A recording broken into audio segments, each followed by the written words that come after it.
ரஷ்ய அரசு பல்கலைக்கழக மருத்துவ தேர்வுக்குழு இயக்குநர் நஜ்ருல் அமீன் சென்னை மெரினா கடற்கரையில் தூய்மை பணியாளர்களுக்கு நலத்திட்ட உதவிகளை வழங்கினார்.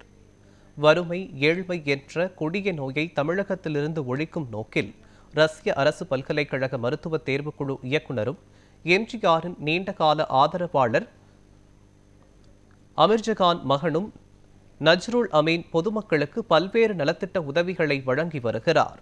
குறிப்பாக மாணவர்களை மருத்துவர்களாக மாற்றுவது மட்டுமின்றி ஏழை எளிய குழந்தைகள் மற்றும் வயதில் முதியவர்களுக்கு இலவச சிகிச்சையும் மேற்கொண்டு வருகிறார்.